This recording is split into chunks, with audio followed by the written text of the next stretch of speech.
Hema committee റിപ്പോർട്ടിന്റെ പൂർണ്ണരൂപം സർക്കാർ പ്രത്യേക അന്വേഷണ സംഘത്തിന് കൈമാറിയിരിക്കുകയാണ്. പ്രത്യേക അന്വേഷണ സംഘത്തലവനും ക്രൈംബ്രാഞ്ച് മേധാവിയുമായ എച്ച് വെങ്കടേശനാണ് റിപ്പോർട്ട് കൈമാറിയത്. റിപ്പോർട്ടിലെ തുടർ നടപടിക്ക് അന്വേഷണ സംഘം ഇന്ന് പോലീസ് ആസ്ഥാനത്ത് യോഗം ചേരുന്നുണ്ട്.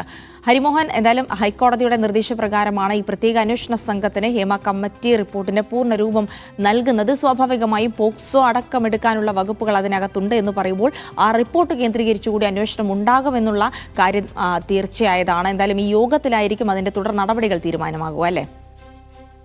തീർച്ചയായിട്ടും ജിൽസി, അത് ഹേമ കമ്മിറ്റി റിപ്പോർട്ടിന്റെ പൂർണ്ണരൂപം ഇതേവരെ സർക്കാർ ആർക്കും തന്നെ കൈമാറിയിരുന്നില്ല. കഴിഞ്ഞ ദിവസം ഹൈക്കോടതി നടത്തിയ ഇടപെടൽ, ഹൈക്കോടതിയുടെ രൂക്ഷ വിമർശനം, ഇതേ തുടർന്നാണ് ഈ വിഷയത്തിൽ റിപ്പോർട്ടിന്റെ പൂർണ്ണരൂപം അന്വേഷണ സംഘത്തിന് കൈമാറാൻ വേണ്ടി തീരുമാനിച്ചിരിക്കുന്നത്. പ്രത്യേക അന്വേഷണ സംഘത്തിനാണ് കൈമാറിയത്. അന്വേഷണ സംഘത്തിന് മേൽനോട്ടം വഹിക്കുന്ന ക്രൈംബ്രാഞ്ച് മേധാവി എച്ച് വെങ്കടേശനാണ് റിപ്പോർട്ടിന്റെ പൂർണ്ണരൂപം കൈമാറിയത്.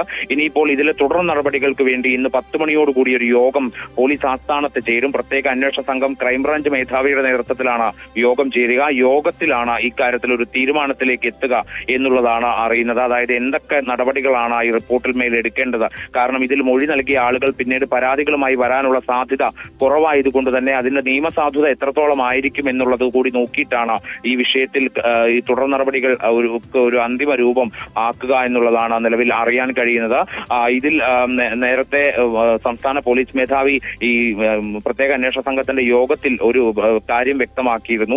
അതായത് ഈ വിഷയത്തിൽ ഹേമ കമ്മിറ്റി റിപ്പോർട്ടിന്റെ പൂർണ്ണരൂപം തൽക്കാലം വായിക്കേണ്ടതില്ല, ആഭ്യന്തര വകുപ്പിന്റെ നിലപാടാണ്. അത് ഹൈക്കോടതിയിൽ നിന്ന് തീരുമാനം വരട്ടെ, അതിനുശേഷം മാത്രം മതി തുടർ നടപടികളിൽ എന്നുള്ള കാര്യം നേരത്തെ തന്നെ സംസ്ഥാന പോലീസ് മേധാവി അന്വേഷണ സംഘത്തിന്റെ ആദ്യ യോഗത്തിൽ തന്നെ വ്യക്തമാക്കിയിരുന്നു. പക്ഷേ ഇപ്പോഴത് ഹൈക്കോടതി ഇടപെട്ടിരിക്കുന്നു. ഹൈക്കോടതി ഇടപെട്ടതോട് കൂടിയിട്ടാണ് ആ റിപ്പോർട്ടിന്റെ പൂർണ്ണരൂപം ആഭ്യന്തര വകുപ്പ് സംസ്ഥാന സർക്കാർ നേരിട്ട് ഇപ്പോൾ ക്രൈംബ്രാഞ്ച് മേധാവിക്ക് കൈമാറിയിരിക്കുന്നത്. ഇനിയിപ്പോൾ അത് ഏതൊക്കെ ഉദ്യോഗസ്ഥരായിരിക്കും വായിക്കുക, അത് എങ്ങനെയായിരിക്കും അതിന്റെ നടപടികൾ തുടങ്ങുക എന്നതടക്കമുള്ള കാര്യങ്ങൾ 10 മണിക്കത്തെ യോഗം ചർച്ച ചെയ്ത് തീരുമാനിക്കും. ജിൽസി.